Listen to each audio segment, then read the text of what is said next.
अ, नमस्ते। आज हमारे साथ में वंदना जी जुड़े हुए हैं।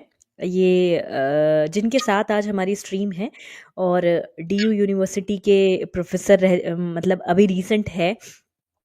तो आज इनके साथ हम आज स्त्री जीवन के ऊपर चर्चा करने वाले हैं कि क्या है स्त्री जीवन। और जैसे कि दर्शन और साहित्य में बात करें तो वंदना जी एक प्रोफेसर भी है और साथ में फिल्म मैनेजमेंट में भी है। वंदना जी से ही जान लेते हैं उनका परिचय।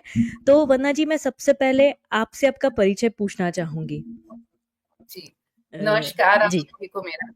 और जी मैं पूर्व में असिस्टेंट प्रोफेसर हूँ। दिल्ली यूनिवर्सिटी का एक कॉलेज है, जाकिर हुसैन कॉलेज, बहुत प्रतिष्ठित कॉलेज है। तो वहाँ पर मैं असिस्टेंट प्रोफेसर हूँ दर्शन शास्त्र विभाग में। इसके अतिरिक्त sensor board of film certification में मेंबर हूँ।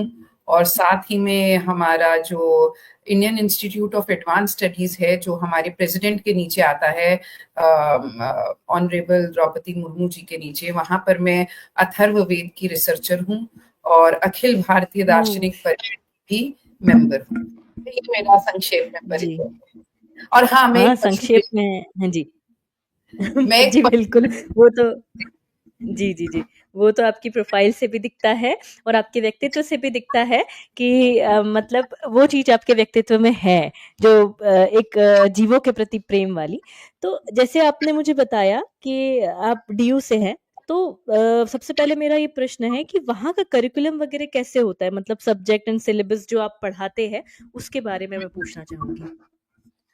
हाँ, तो देखिए, दुर्भाग्य की बात है कि हम लोग पूरी तरह से पाश्चात्य संस्कृति से, पाश्चात्य दर्शन से, पाश्चात्य विज्ञान से प्रभावित हैं। और ये जो है डीयू के जी। सिलेबस में भी साक्ष्य इसका दिखता है, हमें साक्ष्य मिलता है, साक्षात रूप से ही प्रत्यक्ष है। तो मैंने जो देखा कि फिलॉसफी का जो करिकुलम है, वहाँ पाश्चात्य दर्शन पर ज्यादा जोर है। और जब इंडियन फिलॉसफी पढ़ाई भी जाती है तो सेकंड सोर्सेस से, यानी कि दया कृष्णन का क्या उसमें विचार था या सर्वपल्ली राधाकृष्णन का क्या विचार था, ऐसा बताया जाता है। जो ओरिजिनल टेक्स्ट है उसको कोई भी नहीं पढ़ाता है। और एक बड़ी दुखद बात है, इनफैक्ट मैंने ये नोट किया था, अपने बच्चों को भी बताया था। आप जितनी भी आईएएस की एकेडमीज वगैरह देखते हैं या दिल्ली यूनिवर्सिटी को देखते हैं, तो वहाँ गलत या इनकरेक्ट शब्दावली का प्रयोग किया जाता है। जैसे अद्वैत के लिए मोनोइज्म शब्द जो है वो टेक्स्ट के अंदर ओह! या जो रीडिंग मटेरियल है उसमें दिया गया है। और इवन आईएएस वगैरह के जो बच्चे पढ़ाई करते हैं उनको भी अद्वैत को मोनोइज्म ही पढ़ाया जाता है। देखिए, मोनोइज्म जो है वो अद्वैत नहीं होता। मोनोइज्म एक ईश्वरवाद है। मोनोइज्म शब्द हमें पाश्चात्य जगत ने दिया क्योंकि वहां पे एक ईश्वरवाद ही सर्वोच्च है। वहां पे हाईएस्ट रियलिटी जो है वो एक गॉड की ही है। लेकिन हमारे यहाँ पे अद्वैत जो है, उसको अगर आपने अंग्रेजी में अनुवाद करना भी है, वो नॉन डुअलिज्म हो सकता है, वो मोनोइज्म तो नहीं हो सकता। और दूसरी बात ये भी कुछ मैंने चीजें देखी हैं कि ईश्वर जो है वो गॉड बन जाता है। अब ईश्वर गॉड नहीं हो सकता क्योंकि गॉड जो है वो किसी स्वर्ग में रहता है या फिर वो जन्नत में वास करता है। और ईश्वर जो है ईशावास्यम इदम सर्वम, हर कण में व्याप्त है। कण कण में वो जी। ईश्वर जो है बसा हुआ है। उसी से ये सृष्टि आती है, उसी में रहती है और उसी में विलीन हो जाती है। तो ये हमारे यहाँ ईश्वर का स्वरूप है। फिर वहां पर इस तरह की शब्दावली भी है कि चाहे मुक्ति हो, चाहे निर्वाण हो, चाहे शिवत्व हो, चाहे कैवल्य हो, कुछ भी हो, उसके लिए एक ही शब्द का प्रयोग किया जाता है, लिबरेशन। अब मुक्ति ओके। में और निर्वाण में बहुत अंतर होता है। निर्वाण जो है वो दुखों का अभाव की स्थिति है, बौद्ध निर्वाण जो है। जी, और मुक्ति जो है, जो उपनिषदिक मुक्ति है या वेदांतिक मुक्ति जो है, वहां ना दुख है और ना सुख है। तो ये कॉन्सेप्ट्स को समझना बहुत जरूरी है। अनफॉर्चुनेटली हम सबको लिबरेशन कह देते हैं। तो ये बहुत बड़ी समस्या है हमारे सिलेबस में। और जी, बच्चे भी जो बिल्कुल। हैं कहते हैं कि अंग्रेजी में पढ़ाएं। टीचर्स भी जो हैं वो अंग्रेजी पर ज्यादा जोर देते हैं। और यदि हिंदी बोलते किसी को देख लेते हैं तो आश्चर्यचकित हो जाते हैं, बड़ी बड़ी आंखें करके देखने लगते हैं। तो ये है। जी। उसमें भी मैं देखती हूँ कि आपकी हिंदी काफ़ी शुद्ध है और आप हिंदी भाषा का प्रयोग करते हैं, हिंदी पढ़ाते हैं आप। तो इस हिसाब से आपको कुछ ऐसे स्ट्रगल जैसे आपने बताया उसके अलावा भी कुछ और स्ट्रगल फेस करनी पड़ती है जैसे कैंपस में सराउंडिंग जिस कॉलेज में आप हैं वहाँ पर टीचर्स द्वारा, बच्चों द्वारा क्योंकि बच्चों द्वारा तो जेन्युइन है कि बच्चे क्या होते हैं आज मॉडर्निज़्म चल रहा है, जेन ज़ीज़ का जनरेशन चल रहा है, तो उनके तरफ से ये चीज़ स्वाभाविक है। लेकिन क्या वहाँ के कैंपस से भी शिक्षकों से भी ऐसी चीजें होती है? देखिए बड़ी सरप्राइजिंग बात है, बहुत ही आश्चर्य की बात है कि हमारे जो बच्चे हैं उनको इतनी समस्या नहीं होती। हाँ, कुछ एक बच्चे होते हैं जिनको समस्या है, लेकिन बहुत ही कम, मैं कहूँगी 1 से 2%।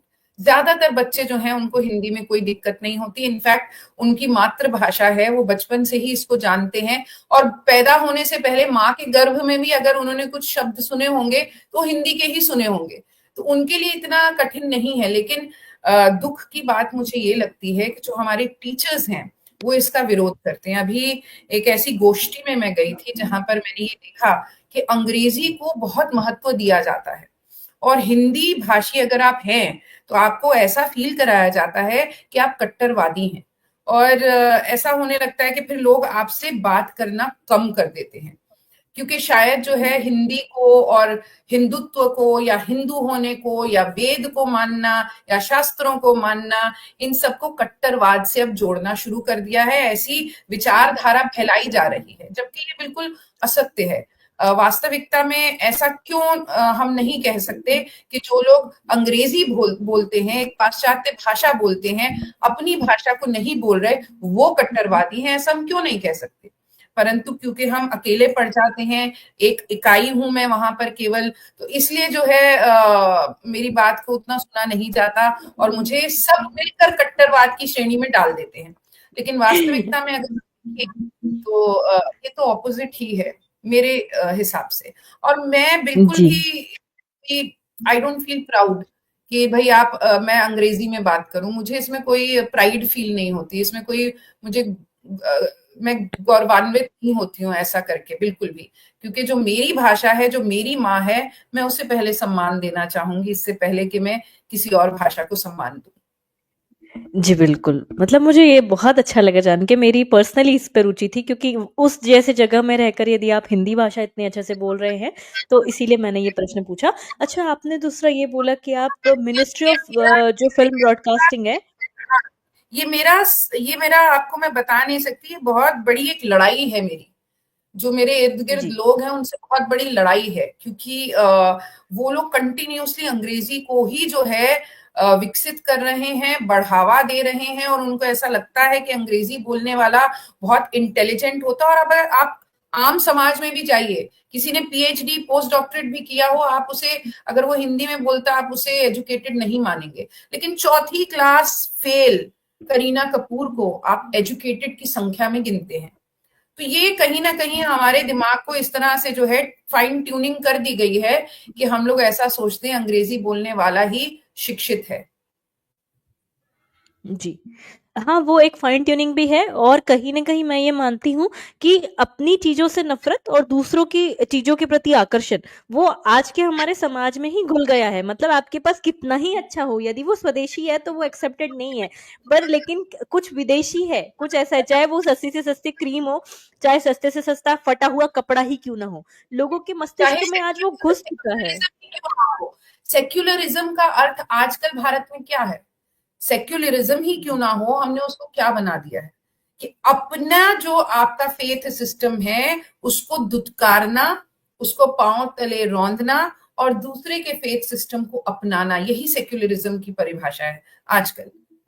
अगर आप जी। अपना टीका लगाकर जाते हैं या अपनी कोई संस्कृति को फॉलो करना चाहते हैं तो आपको फट से कट्टरवादी के उसके ग्रुप के अंदर जो है डाल दिया जाएगा, श्रेणी में डाल दिया जाएगा। लेकिन अगर हुँ। आप दूसरे को पैसिफाई कर रहे हैं, दूसरों के रिलीजियस आइडेंटिटी को एक्सेप्ट कर रहे हैं और अपनी आइडेंटिटी को जो है दबा रहे हैं, then you are a very secular person. But if you are being kind to people of other religion and still following your religion, you are supposed to be a Kattarwadi. ये एक वो बड़ी तो दिक्कत मुझे लगता है कि हाँ जी, देखने में ही मिल रहा है। अच्छा, मैं इसमें पूछना चाह रही थी कि जैसे आपने बताया कि आप मिनिस्ट्री ऑफ फ़िल्म ब्रॉडकास्टिंग में भी रहे हैं और रह रहे हैं जी। या वर्क कर रहे हैं, तो उसमें आपका अनुभव कैसा है? उसके ऊपर बताइए थोड़ा। क्या कहें, मूर्खों की जमात है, अब क्या कह सकते हैं। लेकिन हाँ, ये है कि मतलब मेरी मैं थोड़ा मुँह फट हूँ, क्लियरली बोल देती हूँ, इसकी वजह से मुझे बहुत कठिनाइयाँ भी जीवन में झेलनी पड़ती हैं, पर ऐसा ही व्यक्तित्व है मेरा। तो मैंने जो जी, वहाँ पर देखा है, सबसे पहले तो वहाँ जो कुछ भी होता है, देखिए पूर्व में हमारे यहाँ पर जो है नाट्य शास्त्र भी है, परंतु पूर्व में जितनी भी विद्याएँ थी, उनका एकमात्र लक्ष्य होता था मोक्ष की प्राप्ति।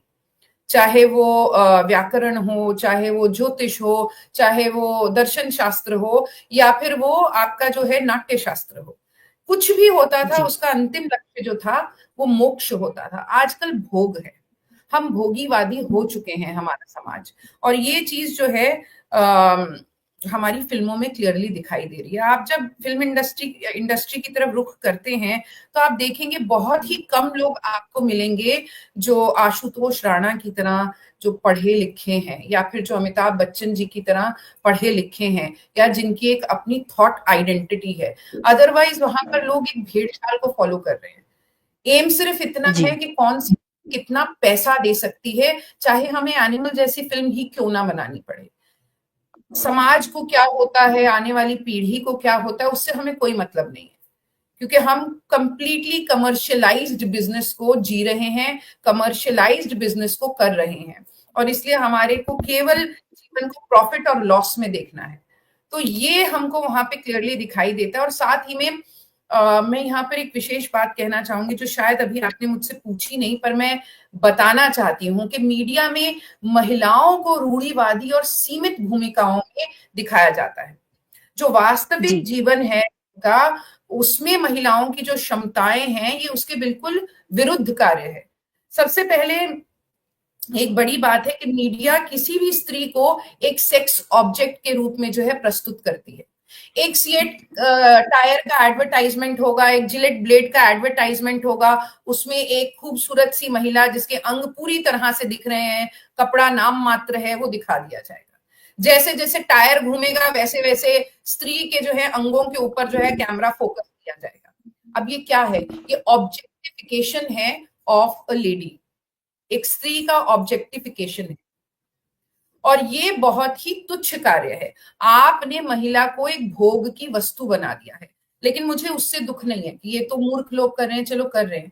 मुझे दुख तब होता है जब महिलाएं खुद को ऑब्जेक्टिफाई करने लगती हैं, और वो समझती भी जी, नहीं कि मार्केट में कितना बड़ा षड्यंत्र चल रहा है। अब मैं आपको एक चीज बताती हूँ। अभी भी भारत एक ऐसा देश है जहां महिलाएं जो है बहुत प्राकृतिक सौंदर्य के ऊपर निर्भर हैं।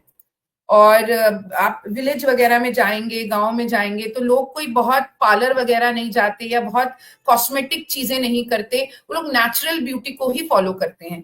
लेकिन जब इंटरनेशनली ये देखा जाता है कि हाँ, एक देश है जहां अभी भी हम प्रॉफिट और लॉस में चीजों को देख सकते हैं, जहां से हम बहुत प्रॉफिट बना सकते हैं, तो उसी साल जो है एक साथ वहां से मिस यूनिवर्स और मिस वर्ल्ड निकाली जाती है। अब ये मिस और यूनिवर्स और मिस वर्ल्ड जब भारत से आती हैं, तो छोटी बच्चियां जो होती हैं, वो इनको जो है आइडियल मानना शुरू कर देती हैं। अब उनको आंखें भी जी, वैसी चाहिए, lips भी वैसी चाहिए, और आपके गाल भी वैसे ही चाहिए, और उनको फिगर भी वैसा ही चाहिए। और जब उनको ये चाहिए, यानी आपने इच्छा पैदा कर दी, तो आप ऑब्जेक्ट्स को, या आप जो प्रोडक्ट्स हैं, उनको मार्केट में उतारते हैं, जिससे कि आपकी सेल बढ़ती है। तो ये एक पूरा मार्केट है। लेकिन अनफॉर्चुनेटली हमारे बच्चे समझ नहीं पाते। और दुख की बात ये है कि महिलाएं जो हैं आजकल की, वो केवल अपने आप को खूबसूरत बनाने में लगी हुई हैं, क्योंकि उनके माइंड को ब्रेन वॉश कर दिया गया है कि भाई, तुम्हारी आइडेंटिटी तभी है अगर तुम खूबसूरत हो। अगर तुम पतली नहीं हो तो तुम खूबसूरत नहीं हो। अगर तुम गोरी नहीं हो तो तुम खूबसूरत नहीं हो। अगर तुम्हारे बाल सीधे नहीं है, घुंघराले हैं, तो तुम खूबसूरत नहीं हो। तो इतनी डेफिनेशंस बना दी गई हैं कि उनके बौद्धिक विकास को रोक दिया गया है। और अब जो है एक बच्ची जो होती है, उसका एक ही एम होता है कि मैं खूबसूरत कैसे लगूं। आप देखिए तो सही, छोटी छोटी बच्चियां कितनी सेक्सुअल डांसेस करती हैं आजकल। तो खूबसूरती में ही जी, उनका बिल्कुल। और जीवन निकल बिल्कुल। और जाता है आज और जो चीज है, जो ज्ञान है, उसको वो प्राप्त नहीं करते। जो क्षणिक है सुंदरता, उसके पीछे वो भागते हैं, लेकिन ज्ञान जो सदा साथ रहने वाला है, जो सुख दुख से मुक्ति का कारण बन सकता है, उस पर ध्यान ही नहीं देते। फिर इसके आगे मैं कुछ जी। और भी कहना चाहती हूँ, पर आप कहें। हाँ जी, मैं इसमें यही कहना चाह रही थी कि जैसे अभी आसाम में भी एक वीडियो वायरल हुआ था, तो जस्ट 9 इयर्स की 9 साल की बच्ची थी, जो खुद को एक्सप्लॉइट कर रही थी, और उसके पीछे जब हमने उसके ऊपर काफ़ी पड़ताल की, तो स्कूल वाले ही उसके पीछे निकले, और स्कूल वाले से ज़्यादा उसकी माँ उसके पीछे निकली। मतलब जिस जो आपने जो इतनी बड़ी बात बताई कि वो कॉन्सेप्ट जानबूझ करके वो मिस इंडिया लॉन्च कर दी जा रही है, वो सुंदरता के पैमाने वैसे सिद्ध कर दिए जा रहे हैं, तो ये सब तो एक दुष्प्रभाव है। लेकिन मैं आपका एक विचार उस पे लेना चाहूंगी कि ये जो मीडिया में जो महिलाओं की ऐसी भूमिका है जो बनाई गई है, जो एक भोगवादी चित्रण कर दिया गया है, या कहूं तो एक पाश्चात्य का देख देख करके स्त्री को पूरा प्रदर्शन की वस्तु बनाकर वहां पे परोस दिया गया है, तो आप कैसे देखती है कि महिलाओं की इन इसको छोड़ दिया जाए, यदि प्रदर्शन और जो उसका एक होता है ना शो ऑफ को छोड़ दिया जाए, या सुंदरता और शरीर को छोड़ दिया जाए, तो स्त्री क्या कर सकती है इस फील्ड में? मतलब स्त्रियां किस तरीके से उनकी भूमिका हो सकती है मीडिया सेक्शन में? देखिए, बहुत बड़ी भूमिका हो सकती है। पहले तो मैं इतना ही पूछना चाहूंगी कि आप सुपर हीरोज के विषय में तो बात कर सकते हैं, पर मैं सुपर हीरोइन कहूं तो ये सुनने में ही अटपटा सा लगता है, क्योंकि हमारे दिमाग में जी। ये बात डाल दी गई है कि सुपर हीरो केवल मेल ही हो सकता है। यानी कि आज भी मीडिया के अंदर, अभी अगर हम फिल्मों की बात करें तो विमेन का क्या रोल है? केवल आइटम नंबर्स करना, माँ की भूमिका निभाना, बहन की भूमिका निभाना, प्रेमिका की भूमिका निभाना, एक दो गाने गाने। अदरवाइज आप देखिए, कोई भी वुमन सेंट्रिक अगर मूवी होती है वो ज्यादा नहीं चलती, और वुमन को सुपर हीरो के रूप में तो कोई एक्सेप्ट कर ही नहीं सकता। मतलब सुपर हीरोइन भी मैं अगर बोलूं तो सुनने में और बोलने में अटपटा लगता है, क्योंकि हमारी ऐसी कंडीशनिंग कर दी गई है कि हीरो केवल और केवल पुरुष ही हो सकता है। अब यहाँ मुझे एक वेदांत का बड़ा अच्छा कॉन्सेप्ट याद आता है, पुंसत्वम का। पुंसत्वम एक ऐसी क्वालिटी है जो वीरता की क्वालिटी है, और ये केवल पुरुष में नहीं, ये स्त्री में नहीं, ये सभी जीव जंतुओं में हो सकती है। तो हमें याद रखना है कि हीरोइक जो एटीट्यूड होता है, या पुंसत्वम जो होता है, वो एक मेल का बर्थ राइट नहीं होता।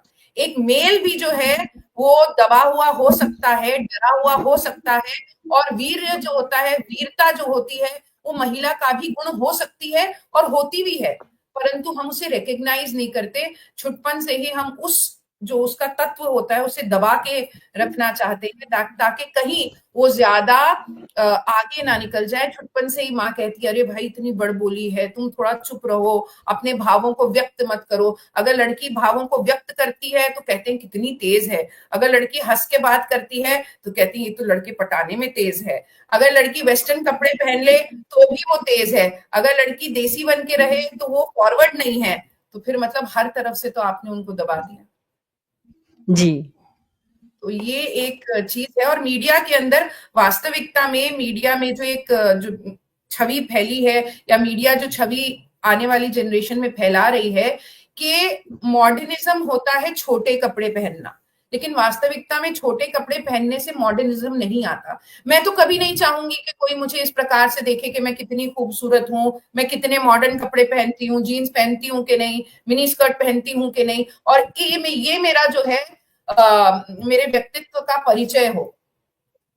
एक जी। मौन की गुड़िया जिसकी कोई समझ नहीं है, केवल वो देखने में बारबी डॉल की तरह खूबसूरत है, ये मेरा परिचय तो नहीं हो सकता। इसको मैं मॉडर्निज्म कहना चाहूंगी। इसलिए जितनी भी महिलाएं हैं जो मुझे सुन रही हैं, मैं यही कहना चाहूंगी कि केवल शरीर तक और सुंदरता तक अपना जो है विचार मत रखिए, आगे जाइए, पढ़िए, सशक्त होइए, वो मॉडर्निज्म है। जब आप रूढ़िवादी जी। सोच को पिछाड़ देती हैं, वो मॉडर्निज्म है। मॉडर्निज्म शॉर्ट्स पहनने में नहीं है। और हमारे यहाँ वेदों में कहा जाता है, हम कोई भी कॉन्सेप्ट को जब लगाते हैं, कोई भी लॉ को लगाते हैं, तो देश और परिस्थिति के अनुसार लगाना चाहिए। तो कपड़ों को भी हमें देश काल और परिस्थिति के साथ ही पहनना चाहिए। अगर एक बच्ची इंडिया को रिप्रेजेंट करने के लिए स्विमिंग कंपटीशन में जा रही है, तो मैं बोलूँ उसे साड़ी पहननी चाहिए, तो मेरी मूर्खता है। परंतु अगर एक बच्ची चांदनी चौक जा रही है, जहाँ पे रिक्शा वाली है, डिलीवरी वाला भी बैठा है, तो उसका फर्ज बनता है कि वो अपने आप को एक डिसेंट अटायर में प्रस्तुत करे। जी, मेरा तो इस पे ये एक बात और कहने की है, जैसे कि लोग रूढ़िवाद रूढ़िवाद कहते हैं, सभ्यता में रहने को लोग रूढ़िवाद कह देते हैं। लेकिन हम्म, यदि हम देखें तो एक सभ्य नारी, हम ये नहीं कहते कि वो साड़ी पहने तो ही सभ्य है। वो मर्यादित वस्त्र पहनती है, वो मर्यादित कर्म करती है। और मर्यादा का अर्थ बंधन या बेड़िया नहीं होता। मर्यादा का अर्थ जैसे आपने कहा कि एक अटायर होता है, एक प्रोस्पेक्टिव होता है कि आप अपना प्रोस्पेक्टिव हाई रखें, अपने मोरल वैल्यूज हाई रखें। लेकिन मुझे ये बड़ा सोच के पाश्चात्य में बड़ी हंसी आती है, और जो आजकल के लोग सोचते हैं कि आप अधनंगे कपड़े पहन लो, आप आधे कपड़े कर लो, और उसके बाद आप सोचो कि हम कुछ महान है। तो ये तो सबसे बड़ी रूढ़िवादी विचारधारा है, जहां पर आपके पास नॉलेज नहीं, प्रदर्शन आपके लिए बड़ी चीज बन रहा है। तो ये चीज मुझे आपकी बहुत सही लगी जो आप। जी। यहाँ पर मैं एक चीज कहना चाहूंगी कि पाश्चात्य वालों से मुझे कोई कंप्लेंट नहीं है, मैं इनफैक्ट उनकी बहुत रिस्पेक्ट जी। करती हूँ। पाश्चात्य लोगों ने भारतीय संस्कृति को अपनाना शुरू किया है। पाश्चात्य जी। जगत बहुत खुले दिल से जो है भारतीय संस्कृति को अपना रहा है। यू विल बी सरप्राइज्ड कि चाहे अमेरिका हो, चाहे जर्मनी हो, लोग ना केवल हमारे कपड़ों से प्रभावित होते हैं, वो और बात है कि उनको कैरी करना नहीं आता। That is a different thing कि वो हम्म। साड़ी पहनते तो थोड़े अलग लगते हैं। लेकिन आप उनको गलत नहीं कह सकते, क्योंकि उनकी उनका कल्चर वही है। वो स्कर्ट पहनते हैं, उनका कल्चर है वो, और उसमें कोई बुराई भी नहीं है। लेकिन दुख की बात यह है कि हमारे पास तो एक अलग कल्चर था, हमने उसको पूरी तरह भूल करके पाश्चात्य कल्चर को अपना लिया। अब हम जो है जी। धोबी के कुत्ते की तरह हो गए हैं, ना हम घर के रहे हैं और ना घाट के रहे हैं। अंग्रेजी बोलने वाले जो हैं थोड़ी सी स्लैंग इंग्लिश बोल लेते हैं और सोचते हैं कि हम बहुत अच्छी अंग्रेजी बोलते हैं। वास्तविकता में अगर ब्रिटिश इंग्लिश पढ़ें, या फिर शेक्सपियर को पढ़ें, या फिर एमएलए ब्रॉन्ते को पढ़ें, तो फिर आप जानेंगे कि आपको अंग्रेजी का एक लाइन भी नहीं आती। आप ना तो अंग्रेजी बिल्कुल। ठीक पाए और ना ही आप हिंदी ठीक से सीख पाए, आप कुछ भी ठीक से नहीं कर पाए। वो स्थिति हो गई, धोबी का कुत्ता था, घर का ना घाट का। मैं भी ये चीज फील करती हूँ। हाँ जी। इसमें मैं एक बिल्कुल। और चीज, जैसे आप दर्शन, मतलब आप दर्शन भी पढ़ाती है, फिलोसफी की प्रोफेसर है। तो इस पे एक चीज पूछना चाहूंगी, जैसे भारतीय जो संस्कृति है, जिसमें आपसे मेरी एक बार बात हुई थी, तो उसमें आपने बताया था, स्त्री तत्व के ऊपर बताया था। तो मैं स्त्री तत्व के जो आपकी जो कॉन्सेप्ट है, ये जो आप बताना चाहेंगे, धर्म और दर्शन क्या कहता है स्त्री तत्व के ऊपर? खैर, स्त्री तत्व के ऊपर तो हमारे यहाँ बहुत बात हुई है। सबसे पहले तो हमें समझना है कि स्त्री और पुरुष, ये मेल और फीमेल नहीं होता है। स्त्री तत्व जी। और पुरुष तत्व इस पूरे संसार के अंदर फैला हुआ है। और इस एनर्जीज, यानी ये दो दोहरी ऑपोजिट एनर्जीज के डांस की वजह से ही ये पूरा संसार जो है अपने सर्वोच्चतम रूप में प्रकट होता है। तो इसको जो है भारतीय दर्शन के अंदर कभी शिव तत्व और शक्ति तत्व भी कहा जाता है, कभी पुरुष तत्व और प्रकृति तत्व भी कहा जाता है। अब भारतीय दर्शन जो है वो स्त्री तत्व को या पुरुष तत्व को बहुत ही गहन दार्शनिक दृष्टि से देखता है। वो इसको लिंग के रूप में नहीं देखता, वो इसको इस पूरे ब्रह्मांड का मूलभूत ऊर्जा स्रोत मानता है। यानी कि जी। स्त्री तत्व जो है, इट इज नॉट जो आप समझते हैं कि कोई फीमेल गर्ल है या पुरुष जो है मेल बॉय है, ऐसा नहीं है। स्त्री तत्व जो है वो मेल के अंदर भी है। अब साइंस से अगर मैं आपको बताऊं तो एक्स वाई क्रोमोसोम जो है वो मेल के अंदर होता है। वहां पर एक्स क्रोमोसोम जो है वो स्त्री को डिनोट करता है, और फीमेल जी। जो जी। है जी। उसके अंदर है ही, उसके अंदर एक्स एक्स क्रोमोसोम है ही। और ये केवल महिला और पुरुष तक सीमित नहीं है, ये पशु पक्षियों के अंदर भी है, मेल और फीमेल तत्व। ये धरती के अंदर भी है मेल और फीमेल तत्व, ये हवा के अंदर भी है, ये अग्नि के अंदर भी है, ये संपूर्ण सृष्टि में है विद्यमान। और इन दोनों के डांस से, शिव शक्ति के नृत्य से ही ये पूरा जगत जो है इसका सृजन होता है। तो इसको बहुत ही जी। दार्शनिक तरीके से देखा गया है। अब जब कहा जाता है कभी कभी कि भाई आप अपने, कई स्त्रियां जो होती हैं वो पुरुष बनना चाहती हैं, आपको ये ध्यान रखना है कि अगर स्त्री तत्व विलुप्त हो गया इस पूरे संसार से तो क्या होगा। स्त्री तत्व के साथ जुड़ा है सृजन, स्त्री तत्व के साथ जुड़ी है संवेदना, स्त्री तत्व के साथ जुड़ा है सौंदर्य, यदि स्त्री तत्व विलुप्त हो जाता है तो आप निश्चित हो जाइए कि सृजन, संवेदना और सौंदर्य, ये तीनों जो हैं इस धरती से विलुप्त हो जाएंगे। अर्थात जब कोई मेल पोएट कोई सुंदर कविता लिखता है तो उसके अंदर से स्त्री तत्व उस कविता का सृजन करती है। उसमें जो सौंदर्य का एलिमेंट आता है, जो एस्थेटिक्स आते हैं, वो स्त्री तत्व के कारण आते हैं। और उसी प्रकार से पुरुष तत्व जो है वो दृढ़ता का प्रतीक है, पुरुष तत्व जो है वो कठोरता का प्रतीक है, पुरुष तत्व जो है वो स्थिरता का प्रतीक है। तो ये दोनों, और गति जो है वो स्त्री देती है। पुरुष स्थिर तत्व माना गया, इवन सांख्य के अंदर पुरुष जो है वो स्थिर माना गया है और प्रकृति जो है वो गतिशील मानी गई है। चंचल पार्वती को माना गया है, शिव को स्थिर माना गया है, क्योंकि अगर प्रकृति में चंचलता नहीं होगी तो सृजन नहीं हो पाएगा। अगर उसमें तीन तत्व नहीं होंगे और उनके बीच में फ्रिक्शन नहीं होगी तो सृजन नहीं हो पाएगा। ये आवश्यक है हमको समझना कि ये जो स्त्री और पुरुष के तत्व हैं ये सभी चीजों में है, चाहे वो एक ग्लास हो, चाहे वो कंप्यूटर हो, चाहे वो घड़ी हो, वो चाहे बाहर यूनिवर्स हो। पूरे यूनिवर्स में देयर इज जी nothing that is devoid of Shiva and Shakti. जी। और देखिए जी क्वांटम आपने। फिजिक्स, अगर हम जी क्वांटम फिजिक्स की भी बात करते हैं तो क्वांटम फिजिक्स में भी हम देखते हैं कि विपरीत चीजें जो हैं एक दूसरे पर निर्भर होती हैं। तो अर्धनारीश्वर का जब आप रूप देखते हैं शिव और शक्ति का, तो ये एक विचार है या वो हमको ये सिखाता है कि दुनिया में हर चीज एक दूसरे से जुड़ी हुई है। अलग अलग दिखने वाली चीजें जो प्रत्यक्ष आपको अलग अलग दिखती हैं, वास्तविकता में वो एक दूसरे की पूरक होती हैं।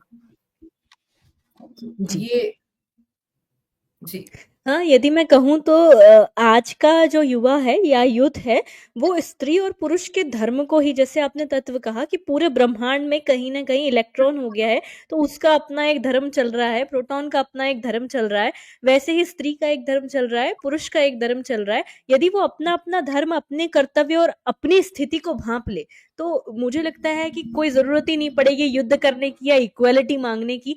अच्छा, आप ये इक्वालिटी वाले ये जो बड़े-बड़े इनके मोर्चे खुलते हैं, इसको आप कैसे देखती हैं मतलब? नहीं, मैं तो इसको बहुत ही मूर्खतापूर्ण चीज समझती हूँ, क्योंकि इक्वालिटी किस चीज की, देखिए आपको समझना है कि जो भी चीज प्रकृति से आती है या नेचर से आती है, चलिए इंग्लिश में बात करते हैं, so what ever comes from nature, what ever comes from environment, जो भी प्रकृति से आता है उसमें वेरिएशन तो है। आप कह सकते हैं क्या कि जो एक लंगड़ा इंसान है और एक जो नॉर्मल इंसान है वो एक ही है? नहीं, उनकी क्षमताओं में भिन्नता है। उसी तरह से स्त्री और पुरुष एक तो नहीं हो सकते फिजिकल फॉर्म में, दोनों में भिन्नता है। जी, स्त्री को हर महीने जो है मासिक धर्म लगते हैं, पुरुष को नहीं लगते हैं। पुरुष को दाढ़ी निकलती है। मैं ये नहीं कह रही कि इनमें से कोई ऊंचा है या कोई नीचा है, दोनों जो है उनको आप ऊंचा नीचा कर ही नहीं सकते, क्योंकि दोनों साथ साथ चलते हैं। इक्वल में कह भी नहीं सकती। इक्वल का मतलब होता है जहां बिल्कुल कोई भिन्नता ही ना हो। ये इन दोनों में भिन्नता है, फिर भी ये दोनों साथ साथ चलते हैं। सो ये हमको समझना है कि जैसे धरती और आकाश दोनों अलग अलग हैं, फिर भी दोनों साथ साथ चलते हैं। आप ये नहीं कह सकते कि धरती ज्यादा इंपॉर्टेंट है, आप ये भी नहीं कह सकते कि आकाश ज्यादा इंपॉर्टेंट है। सो दोनों जो है जी, इंपॉर्टेंट है अपनी अपनी जगह। उसी तरह से स्त्री और पुरुष जो है दोनों अपनी जगह इंपॉर्टेंट है, लेकिन प्लीज उन्हें इक्वल मत कहिए। मानसिक रूप पर आप कह सकते हैं कि दोनों में कोई भिन्नता नहीं है, आत्मा के स्तर पे आप कह सकते हैं कि दोनों में कोई भिन्नता नहीं है। लेकिन जब इनके पंच महाभूत किसी स्त्री को निर्मित करते हैं या पंच महाभूत किसी पुरुष को निर्मित करते हैं, उनमें सत्व, रजस और तमस अपने अपने अनुसार आता है, कुछ एक कोई तत्व बढ़ा हुआ होता है, कोई घटा हुआ होता है, तो आप ये कभी नहीं कह सकते कि फिजिकल रूप में on a physical level there is no difference between a male and a female. There's a lot of difference. Female जी, is the one who gives birth to a child. Female is the one who feeds the child.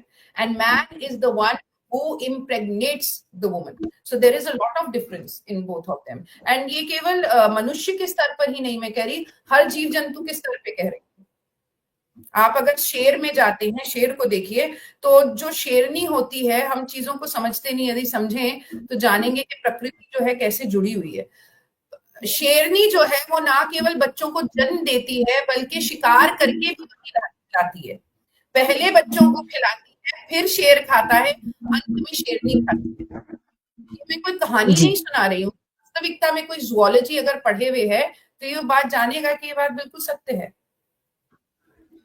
सो बहुत अ, difference है, किसी भी जीव में भी आप देख लें, तो मेल में और फीमेल में ज़मीन आसमान का अंतर है फिजिकल लेवल पे।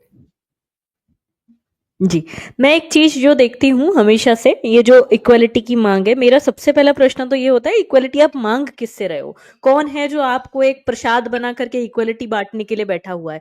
आपको इक्वल बनना है, तो अपने एफर्ट्स डालिए वहाँ पे, अपना कर्म करिए। और ये आप कह सकते हो कि रूरल एरियाज़ जो होते हैं हमारे देश में, वहाँ पर मौके नहीं मिलते हैं, तो वो एक अलग बात है। लेकिन ऐसा तो है नहीं कि आप आगे बढ़ रहे हो और आपको रोका जा रहा है। आपकी योग्यता है, तो आप आगे आओ। लेकिन यहाँ पे क्या है, जैसे आपने ज़ूलॉजी की बात की, या आप साइकोलॉजी की बात करो, या फिलॉसफी की बात करो, तो जो इक्वालिटी माँगते हैं, वो ये सब टर्म्स को पढ़ के कभी नहीं आते हैं। और जैसे सो मीडिया में मैंने इक्वालिटी आपसे जी। मतलब यही है कि आपने जब किसी से इक्वालिटी मांगी, तो आपने ये मान लिया कि मैं आपसे छोटा हूँ। ये आपने बात हाँ, सिद्ध कर दी कि मैं तुमसे छोटा हूं, इसलिए मुझे इक्वालिटी चाहिए। मैं मांगू ही क्यों किसी से इक्वालिटी? मुझे किसी से इक्वालिटी मांगने की जरूरत नहीं है, मुझे कोई रिजर्वेशन की जरूरत नहीं है। मेरी अपनी क्षमता है, मेरा अपनी बौद्धिक क्षमता है, मैं उसके अनुसार जो है अपना फल प्राप्त करूंगी। मुझे किसी से फल चाहिए नहीं भी, मुझे प्राप्त करना है। और प्राप्त जब करना होता है, तो आप इक्वालिटी की बात नहीं करते, आप कर्म की बात करते हैं। वहां पे इक्वालिटी की बात वो करते हैं जिनमें क्षमता की कमी होती है, जो स्वयं को दूसरों से तुच्छ मानते हैं, वो इक्वालिटी की बात करते हैं, ऐसा मुझे लगता है। अब हो सकता है इस पे कुछ लोग विवाद करें, लेकिन ठीक है, उनकी अपनी दृष्टिकोण है, मेरा देखिए, अपना वो तो दृष्टिकोण। मैं तो ये मानती हूँ, विवाद करने वालों का भी अपना दृष्टिकोण है, और यदि वो विवाद करते हैं, सामने वाला कुछ बोल रहा है, तो इट मीन्स आप पहले ही इन्फीरियर हो रखे हो। आप सामने वाले को अपना तर्क रखने तक का भी आप समय नहीं देना चाहते हो। जैसे अभी हमने ये एक बात और की। बात है, आपने देखा है कि जी। हमारा जो इक्वालिटी भी जो होती है, वो बड़ी इवेंट रिलेटेड होती है। जैसे कि जॉब में तो एक लेडी को जो है इक्वालिटी चाहिए, एक फीमेल को इक्वालिटी चाहिए, लेकिन वहीं जब मेट्रो में बैठने की बारी आती है, तो वो इक्वालिटी भूल जाती है, बोलती है मैं लेडी हूं, और वहां गायब। जो है उसको उठा देती है। तो फिर अगर आपको इक्वल होना है, तो हर स्तर पर इक्वल होइए, हर जी। स्तर पे फिर आप इक्वल होइए। फिर आप एक्सेप्ट करिए कि अगर आपको जो है रिठाला से कनॉट प्लेस खड़े होके जाना है, तो भी आप में उतनी क्षमता है जितनी पुरुष में है खड़े होने की। मुझे ऐसा लगता है कि जैसे आपने ये बात बोली, उसके ऊपर एक और बात आ सकती है कि फिर यदि ओलंपिक्स में जाते हैं, तो men and womens are not equal there, because women का जो कॉम्पिटिटर है वुमेन होगा, मैन का कॉम्पिटिटर मैन होगा। अच्छा, इसमें जैसे हमने आज के फेमिनिज्म वाली इस पे बात की, अब मैं आपसे भारतीय दर्शन पे कुछ पूछना चाहूंगी कि भारतीय दर्शन में जो महिलाओं की स्थिति है, और वेस्टर्न फिलोसफी है, या इंडियन फिलोसफी है, इन दोनों में महिलाओं की स्थिति हमें क्या देखने मिलती है? हम्म। तो इससे पहले कि मैं भारतीय दर्शन पे आऊं, मैं आपको ये बता दूं कि क्योंकि भारत के ऊपर बहुत ज्यादा पाश्चात्य जगत का प्रभाव है, इसीलिए आज जो दुर्गति आप महिलाओं की देख रहे हैं, वो देख रहे हैं। अब कुछ लोग इस पे विवाद उठा सकते हैं कि नहीं, तुम्हारे वेदों में तो ये था वो था, लेकिन वो लोग जो भी बोलते हैं, वो सेकेंडरी सोर्स पढ़ के या गूगल बाबा के माध्यम से बोलते हैं। अब मैं आपके सामने बाइबल कुछ कोटेशंस रखूंगी, बिल्कुल, तो और रेफरेंस के साथ रखूंगी। सो आपको ये बात ध्यान रखनी है कि वेस्ट की जितनी भी साइंस आई है, वो बेसिकली बाइबल में से ही जनरेट होती है। और जी। वहां पर मटेरियल को जो है सबसे इंपॉर्टेंट माना गया है, और मनुष्य को सेंटर में रखा गया। और बाकी जितनी भी चीजें बनी, यानी कि चाहे स्त्री हो, चाहे पशु पक्षी हो, चाहे पेड़ पौधे हो, ये सब मेल के भोग के लिए बने हैं। सो गॉड ऐसा कहते हैं कि भाई आप जो है, आप अकेले हैं, तो चलो आपके एंटरटेनमेंट के लिए मैं पशु पक्षी बनाता हूँ और फीमेल बनाता हूँ। अब मैं आपको इसकी जो है कुछ रेफरेंसेस देती हूँ। तो बाइबल के अंदर जेनेसिस 2:18 के अंदर रेफरेंस है, then the God said it is not good that the man should be alone, I will therefore create her who fits into him. यानी कि ओ। जो है ये बोल रहे हैं कि मैं नहीं देख सकता कि मेरी बनाई हुई सर्वोच्चतम रचना जो है वो केली है, तो अब जो मैं है एक स्त्री बनाऊंगा जो पूरी तरह से मैन में फिट हो जाए और उसके एंटरटेनमेंट का एक साधन बन सके। इसके बाद टिमोथी जो है 2.11 से लेकर 2.15 के अंदर बाइबल में बोला जाता है, let a woman learn quietly with all submissiveness, I do not permit a woman to teach or exercise authority on a man. Rather, she is to remain quiet, for Adam was formed first before Eve. तो यहां पर जो है ईश्वर जो मतलब God जो है वो निर्देश दे रहे हैं कि मैं जो है स्त्री को ये कहता हूं कि वो पढ़ा नहीं सकती, कोई अथॉरिटी जो है पुरुष के ऊपर स्थापित नहीं कर सकती, क्योंकि उसे याद रखना है कि उसे चुप रहना है, क्योंकि एडम पहले आया था ईव से, और ईव आई भी कैसे ये भी देखिए। सो 2.22 जेनेसिस के अंदर जो है ये बात कही गई है कि Eve was born out of the last rib of Adam. तो गॉड ने एडम को बनाया, उसके बाद आखिरी पसली जो है हमारी आखिरी पसली, उसको तोड़ करके स्थापना हुई, मतलब ईव को बनाया गया। तो वहां पर भी जो है ईव बेचारी जो है वो केवल एडम के लिए एक गुड़िया के रूप में आती है। और कॉरिंथियंस 11.3 बाइबल में फिर एक रेफरेंस आता है, but I want you to understand that the head of every man is Christ, the head of wife is a husband, and I want you to understand that the head of Christ is God. तो यहाँ एक hierarchy दे दी कि God जो है वो Christ का head है, Christ जो है वो मैन का हेड है, और मैन जो है वो वुमन की का हेड है। हाँ। एक है वुमन जो है वो सबसे नीचे आती है, तो सबसे ज्यादा दबाव जो है समाज का वो उसी के ऊपर होता है। और ये जो मैंने आपको बाइबल का रेफरेंस दिया है, तो ऐसा नहीं है कि बाकी अब्राहमिक रिलीजन से ये कोई इसमें भेद है, क्योंकि अगर आप देखेंगे तो ये जितने हैं, इस्लाम हो गया या आपका क्रिश्चियनिटी हो गया, इनके ओल्ड टेस्टामेंट सब एक ही है। यानी कि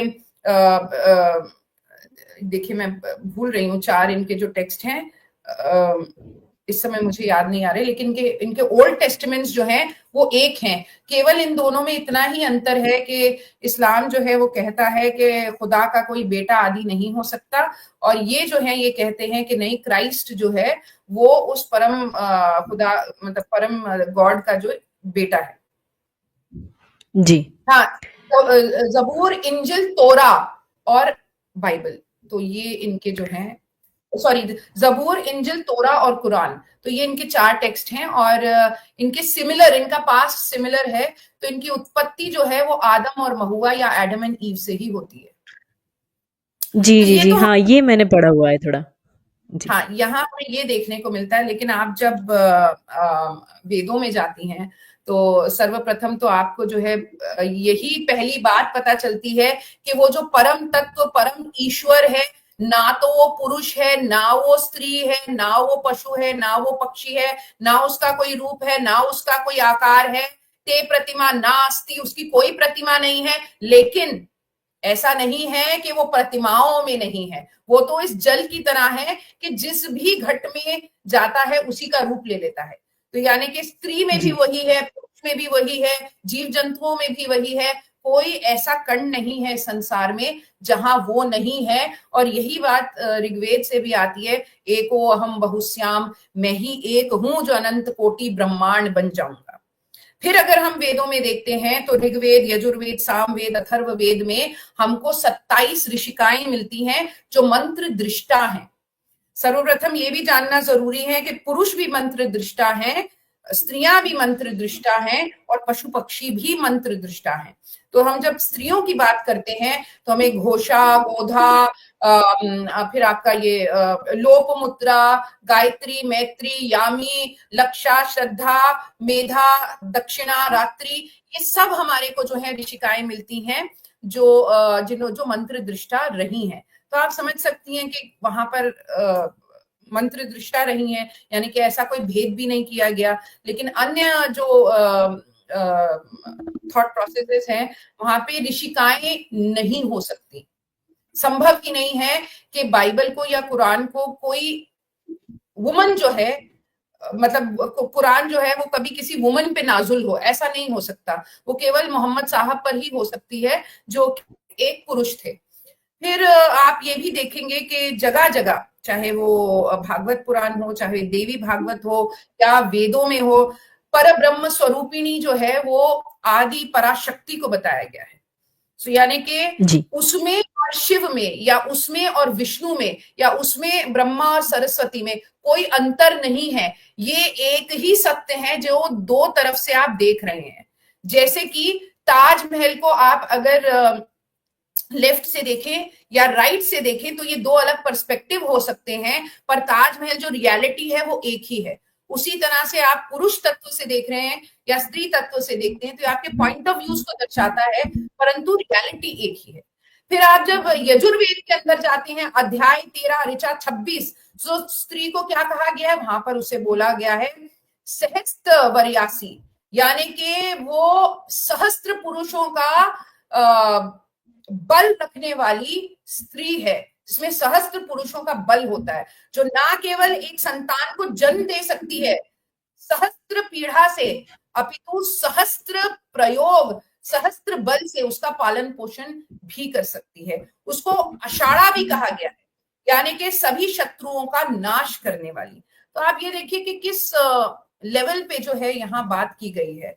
फिर उसको ऋग्वेद की 10वें मंडल में 159 सूक्त में और 5वें ऋचा में उसको जयंती कहा गया है। जयंती कौन होती है? जो अपने शत्रुओं पर विजय प्राप्त कर लेती है।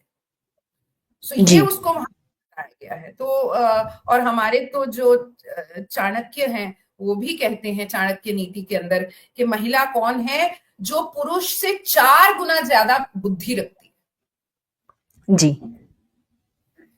तो हमारे यहाँ तो उसको पर ब्रह्म स्वरूपिणी माना है। जब मैंने ब्रह्म कह दिया तो फिर बात ही सारी खत्म हो गई। और आप जानते ही होंगे कि आदि शंकराचार्य ने भी आनंद लहरी और सौंदर्य लहरी जैसे शास्त्र लिखे। उन्होंने श्री यंत्र की स्थापना करी, और जितने भी उन्होंने ज्योतिर्लिंगों की स्थापना करी या मठों की स्थापना करी, उन्हें श्री यंत्र की स्थापना पहले की है। यानी कि वो पूजनीय जी। स्थान हो सकता जहां श्री ना हो, यहाँ या जहां स्त्री बिल्कुल। तत्व। और जैसे तो ये हाँ, जैसे हम यदि अपनी संस्कृति की बात करें, भारतीय संस्कृति, तो मैं अक्सर एक चीज देखती हूँ, उस पर भी मैं पूछना चाहूंगी कि जैसे आज स्त्रियों के लिए आदर्श की कमी नहीं है। हमारी सनातन संस्कृति में जो बुद्धि प्रदान करती हुई सरस्वती है, सामर्थ्य प्रदान करती हुई लक्ष्मी है, संहार करती हुई काली है, तो इसका जो एक थोड़ा प्रोस्पेक्टिव रखिए कि ये प्रोस्पेक्टिव हमारी संस्कृति ने बहुत पहले ही दे दिया। जहां मैं वेस्ट की बात करूं तो मैंने काफी स्टडी किया है कि ये लगभग 17 के दशक में, मतलब इनको थोड़ा फेमिनिज्म का वेव आया, बेचारों को कोई अधिकार ही नहीं था तो वो अधिकारों के लिए लड़े। जस्ट लाइक वो वेव के लिए लड़ते रहे 100-150 साल में, 19वीं सदी में आके उनको थोड़ा सा अधिकार मिला। लेकिन हमारे टेक्स्ट तो इसको पहले से ही बता रहे हैं। तो इस चीज के ऊपर थोड़ा प्रकाश डालिए कि वो स्त्री को सरस्वती, लक्ष्मी, क्या वो अलग से कोई अवतारित देवियां थी, या आज भी लड़कियां, स्त्रियां वैसा बन सकती है, उसके ऊपर प्रकाश डालिए थोड़ा। हाँ, तो देखिए इसके लिए मुझे थोड़ी एक लंबी कहानी बतानी पड़ेगी कि सर्वप्रथम ब्रह्म तो एक ही है, वो अद्वैत है। लेकिन जब वो एक ब्रह्म इस संसार को रचता है माया के प्रभाव से। माया क्या है? माया को प्रिज्म की तरह समझने का प्रयास करिए कि व्हाइट लाइट जब प्रिज्म में से निकलती है तो 7 रंगों में विस्फोटित होती है। उसी प्रकार से वो ब्रह्म जो है माया से जब दिखाई देता है तो वो ब्रह्मा, विष्णु, महेश और सरस्वती, लक्ष्मी और काली के रूप में दिखता है। अब ये 6 अलग अलग एंटिटीज नहीं है। वही ब्रह्म जब क्रिएट करता है तो वो ब्रह्मा कहलाता है। ब्रह्मा शब्द कैसे आता है? ब्रह्मा शब्द ब्री धातु से आता है, यानी कि ब्री का अर्थ होता है जो कंटिन्यूसली एक्सपैंड हो रहा है। और जब भी कोई चीज जो है वो पैदा होती है तो सर्वप्रथम उसको आगे बढ़ने के लिए ज्ञान की आवश्यकता होती है, ज्ञान की शक्ति उसको चाहिए। इसलिए ब्रह्मा की अर्धांगिनी बनती है सरस्वती। अब ये दो अलग अलग चीजें नहीं है, लेकिन जब वो शक्ति के रूप में बताई जाती हैं तो उनको जो है सरस्वती बोल दिया जाता है। बिल्कुल उसी तरह से कि अगर आपसे आपका पुत्र छोटा पूछे कि मम्मा मम्मा मुझे बताइए कि हेटरेट कैसे लगती है, तो आप उसे कहेंगे कि देखो एक काले रंग का दानव होता है, उसकी बड़ी बड़ी सींगें होती हैं, ये हेट होता है। तो उसी तरह से जब ऋषि मुनियों ने उनको एनविजन किया और कुछ एक चीजों को, वो मैं आपको बाद में समझाऊंगी कि कैसे, कुछ एक सिंबल्स को जब उन्होंने रूप दिया, तो उस रूप को उन्होंने सरस्वती कहा। तो ब्रह्मा और सरस्वती दो अलग चीजें नहीं है, दो आयाम हैं क्रिएशन एंड विजडम के। और जब किसी के पास क्रिएशन हो जाती है और विजडम आ जाती है, तो अगला आयाम होता है सस्टेनेंस। तो जब सस्टेनेंस करनी होती है तो वहां नारायण आते हैं, और नारायण जो है सस्टेनेंस कर ही नहीं सकते जब तक उनके साथ प्रॉस्पेरिटी ना हो, जब तक उनके पास लक्ष्मी ना हो, जब तक उनके पास मटीरियल ना हो। इसलिए जो है नारायण और लक्ष्मी दो अलग अलग एंटिटीज नहीं है, ये एक ही रियलिटी के दो आयाम हैं। और जब आपको लक्ष्मी भी प्राप्त हो गई, आपने जीवन जी भी लिया, सुख दुख देख भी लिया, तो अब जो है आप विरक्ति की तरफ जाते हैं, और आप में जो विरक्ति लेकर आते हैं वो है महादेव। और महादेव की जो हिडन एनर्जी है वो कहलाती है काली, जो कि मोक्षदायिनी है, क्योंकि ये हिडन एनर्जी आप ही के अंदर है। यही आपका ज्ञान है, यही काली मां बन के आपके अंदर छुपी हुई है, लेकिन इसके गर्भ के अंदर जो है ज्ञान की ज्योति है। तो हमें ये 6 जो आयाम हैं ये एक ही रियलिटी के हैं, हमें ऐसा जानना है। अब मैं आपको बताती हूँ कि जो स्वरूपों की हम बात करते हैं, यहाँ पे मैं महादेव का एक स्वरूप लेती हूँ आपको डिकोड करने के लिए, बताने के लिए, कि जब हमारे ऋषि मुनि जी। थे उन्होंने जाना कि ब्रह्म जो है उसकी तो पूजा नहीं हो सकती, क्योंकि उसका कोई रूप नहीं है, उसका कोई फॉर्म नहीं है, उसका कोई अंत नहीं है, तो अनंत की पूजा आप कैसे कर सकते हैं। यानी कि अगर आपको लाइट को देखना है, लाइट तो पूरे ब्रह्मांड के अंदर है, पर अगर आपको उसको देखना है तो आपको उसको यंत्र में उतारना होगा। और जब वो यंत्र में उतरेगी तो बल्ब में उतरेगी, तो बल्ब की तरह येलो लाइट देगी, ट्यूबलाइट में उतरेगी तो ब्लू लाइट देगी, एसी में उतरेगी तो व्हाइट लाइट देगी, पर इलेक्ट्रिसिटी एक ही है, जो अलग अलग रूपों में आपके सामने अलग अलग यंत्रों में आ रही है। उसी प्रकार से उस पर ब्रह्म को मूर्तिमान उन्होंने किया, और इस मूर्ति के सिंबल्स के डीप फिलोसॉफिकल मीनिंग्स थे।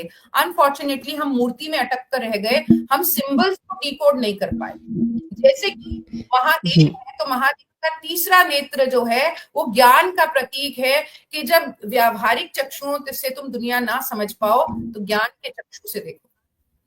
तो उनके जो त्रिपुंड हैं वो ये बताते हैं कि तीनों गुण उनके अंदर वास करते हैं, जहां तीनों गुण जाके समा जाते हैं वो गुणातीत महादेव हैं।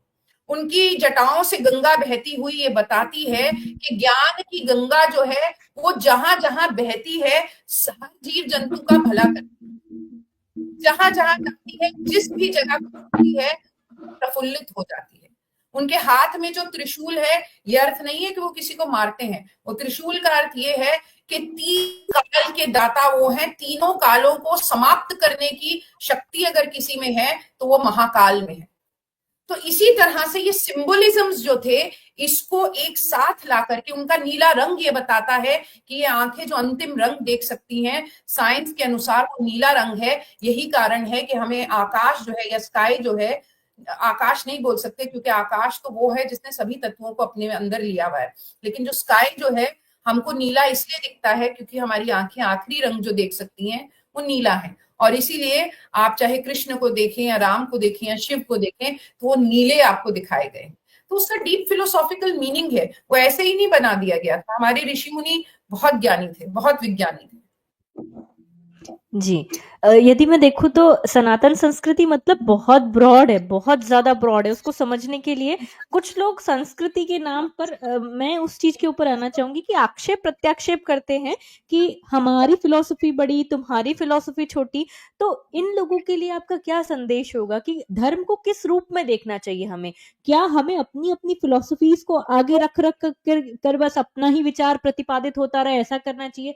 या फिर समझने का प्रयास करना चाहिए और सत्य की ओर जैसे बढ़ा जाए वैसे बढ़ना चाहिए? उसके ऊपर बताइए थोड़ा। देखिए 2 चीजें हैं। एक तो है कि जब हम किसी फिलॉसफी को पढ़ लेते हैं या रिलीजन को पढ़ लेते हैं हम कट्टर हो जाते हैं। जहां कट्टरवाद आ जाए वहां ज्ञान नहीं हो सकता। ज्ञान आपको सौम्य बना देता है, लचीला बना देता है। तो ज्ञान जिस इंसान में होगा उसके लिए सब फिलॉसफीज, अब मेरे से आप पूछिए कि भाई आप बौद्ध हैं, तो हाँ भाई मेरे जीवन के अंदर बौद्ध दर्शन का भी बड़ा प्रभाव है। क्या आप जैन हैं? हाँ, मेरे जीवन में जैन दर्शन का भी बड़ा प्रभाव है। क्या आप चारवाक हैं? हाँ, मेरे जीवन में चारवाक का भी बड़ा प्रभाव है। चारवाक को लोगों ने सही तरीके से समझा नहीं, जाना नहीं, सेकेंडरी सोर्सेज से पढ़ा, लेकिन लोग भूल गए कि अजीत केश, कंबली जैसे चारवाक भी थे जिन्होंने पूरा जीवन त्याग में बिता दिया केवल केश के कंबल पहन के। वो आपको ईश्वर को मानने की जरूरत नहीं है आध्यात्मिक होने के लिए। और सांख्य जो था, जो निरीश्वरवादी सांख्य था, वो भी जो है वो एक ऐसी विचारधारा है जो मेरे जीवन में आपको मिलेगी। योग जैसी विचारधारा भी मिलेगी, क्योंकि अंत में जाके आपको याद रखना है कि ये जो 9 दर्शन है, सांख्य, योग, मीमांसा, वेदांत और आपका न्याय वैशेषिक और चारवाक, जैन और बौद्ध, ये एक ही शरीर का हिस्सा है जिसको आप भारतीय दर्शन कहते हैं। सो शरीर के अंग जो हैं वो शरीर से अलग नहीं होते। तो मैं अगर ये कहूं नहीं मैं केवल अपने हाथ को मानती हूँ और पाँव को नहीं मानती हूँ, तो ये मेरी मूर्खता होगी। अंत में जो ज्ञानी मनुष्य होता है वो मौन हो जाता है, क्योंकि वो समझ जाता है कि उस सत्य को प्राप्त करने के लिए ये अलग अलग मार्ग थे। तो वहां पर जो है वो फिर अपने आप को स्थापित करने का प्रयास नहीं करता कि नहीं नहीं ये मेरी ही फिलॉसफी ठीक है, मेरी फिलॉसफी, मेरी विचारधारा और मेरा जो प्रारब्ध है और जो जर्नी मैं तय कर रही हूँ उसमें किस जगह पर मैं खड़ी हूँ उसके लिए ठीक हो सकती है। लेकिन जरूरी नहीं है मेरी फिलॉसफी मेरी माता जी के लिए भी आवश्यक होनी चाहिए। जी। घर में रहते हुए मेरी माता जी के अलग विचार हो सकते हैं मेरे से, और यही तो हमारा दर्शन भी बताता है कि वादे वादे जायते तत्वबोधा। तो वाद करते करते अलग अलग प्रकार के लोग जब वाद करते हैं तो तत्व का बोध होता है, सत्य का बोध होता है, सत्य प्रकाशित होता है। तो सब मेरे जैसा ही सोचे ऐसा आवश्यक नहीं है। जो ऐसा बोलते हैं सब मेरे जैसा सोचे, एक ही रिलीजन होना चाहिए, ये कट्टरवाद और मूर्खता की निशानी होती है। जी। अच्छा, इसमें मैं साहित्य के ऊपर पूछना चाहूंगी आपसे कि साहित्य में बेसिकली स्त्रियों की क्या भूमिका होती है, स्त्रियों को साहित्य में कैसा देखा जाता है, मतलब स्त्री विमर्श जो है उसके ऊपर थोड़ा बताइए। तो साहित्य तो जैसा मैंने आपसे कहा कि भारतीय दर्शन, क्योंकि मैंने भारतीय दर्शन पढ़ा है तो सब कुछ वेदों से ही वहां स्टार्ट होता है, और वेदों के अंदर तो स्त्री को परब्रह्म स्वरूपिणी ही कहा गया है। लेकिन क्योंकि मेरा ज्यादा शोध जो है अद्वैत वेदांत पर है, तो मैं आपको बता दूं कि जगत गुरु आदि शंकर ने सर्वप्रथम अपनी माँ को अपना गुरु माना है। वो तो ऐसी दुविधा में थे कि यदि माँ मुझे नहीं सन्यास के लिए हाँ कहेंगी तो मैं सन्यास ले ही नहीं पाऊंगा, जबकि ऐसी मान्यता है कि वो शिवावतार थे। तब भी जो है वो अपनी माँ की अनुमति के बिना सन्यास नहीं लेने को रेडी थे।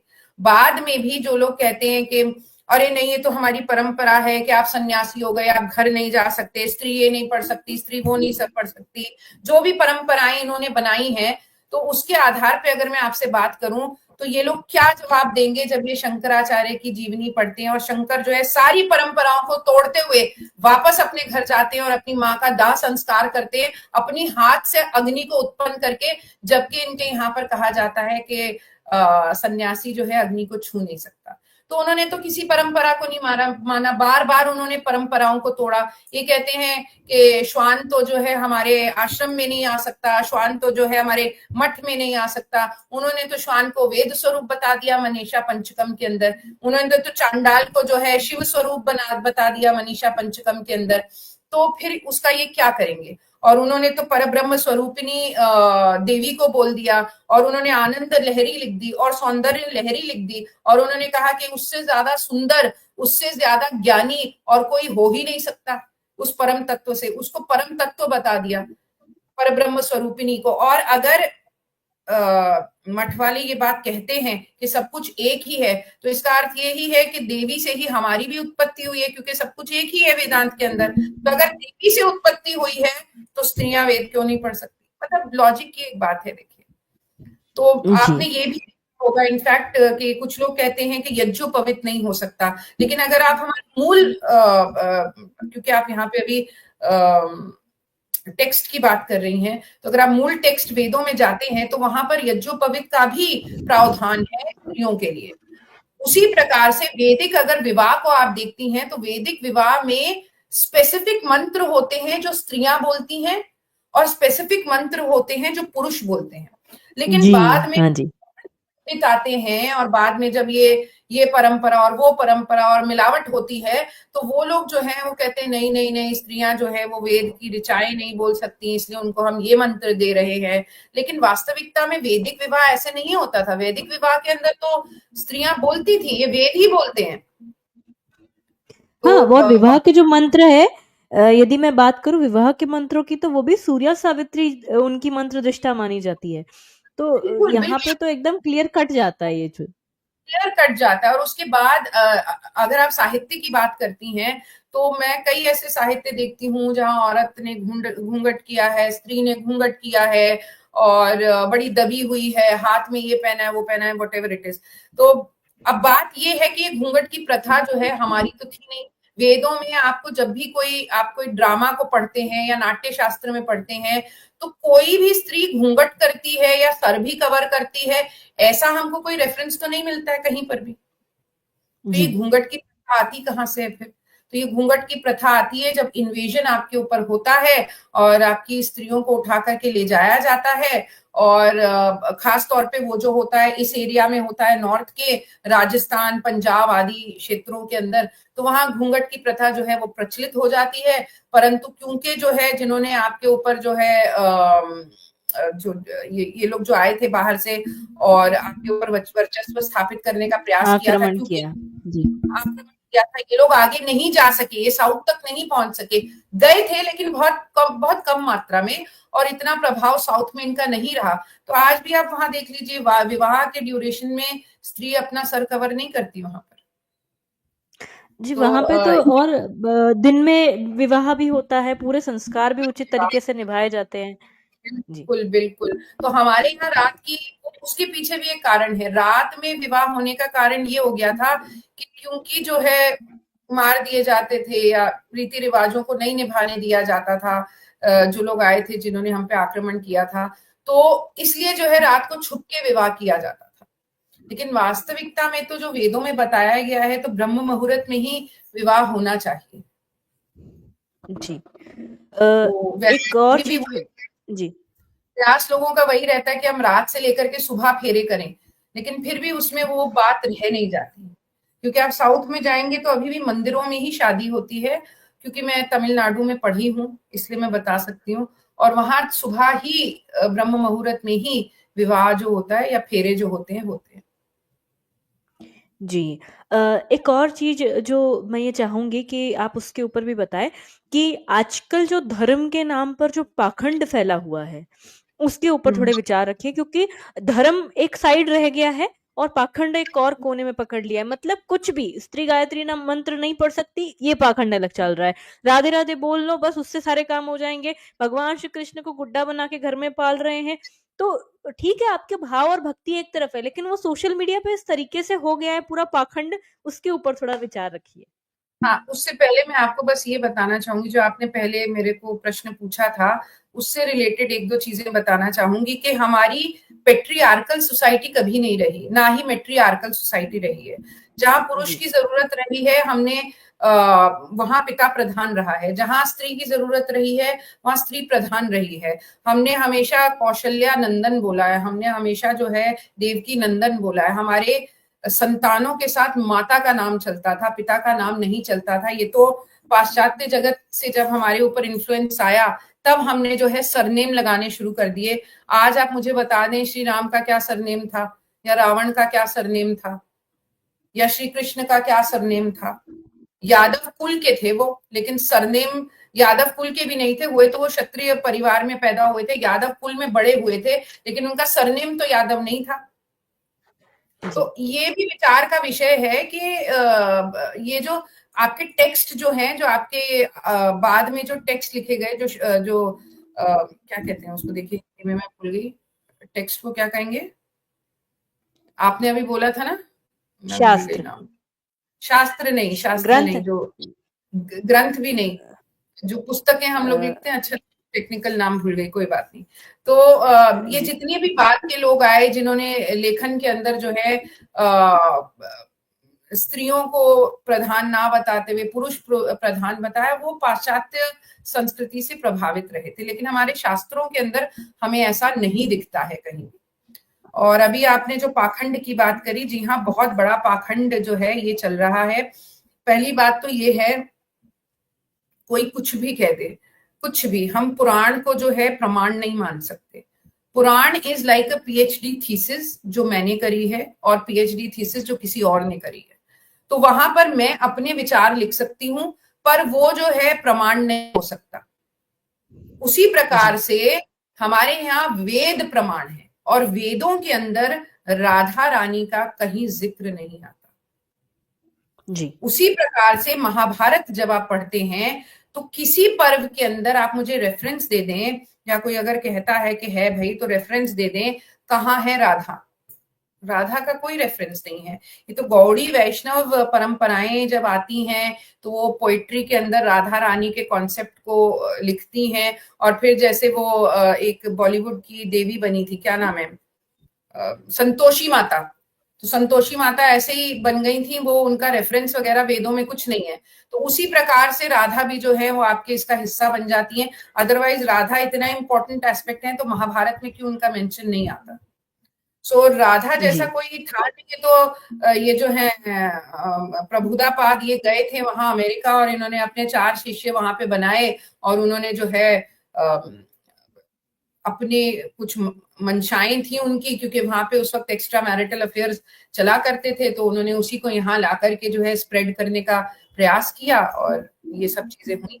लेकिन फिर भी इस्कॉन जो कर रहा है, जिस प्रकार से इस्कॉन कर रहा है, क्या वो सही कर रहा है? पूरी तरह से वेदों को पलट दिया, पूरी तरह से विष्णु का जो कॉन्सेप्ट है नारायण का, उसको पलट दिया, केवल कृष्ण को ही उन्होंने परम बता दिया, झूठे मूठे इधर उधर की चीजें लेकर के, गलत तरीके से भगवत गीता को मिस इंटरप्रेट करके। और लोग जो पढ़ते हैं, क्या आपने ओरिजिनल गीता पढ़ी है? क्या आपने जो है इवन जी एक एक जगह इंटरप्ट करना चाहूंगी कि इन्होंने इवन शिव जी को भी डेमिगॉड करके बोला है अपने उसमें टेक्स्ट में। डेमीगॉड को भी डेमीगॉड बता दिया। इन्होंने बताया कि कृष्ण की सेवा में लगे हुए हैं। ये तो छोड़िए, एक बार मेरी उनसे आर्ग्यूमेंट कुछ हो गई थी, तो उनके पास कोई रेफरेंसेस नहीं थे देने के लिए।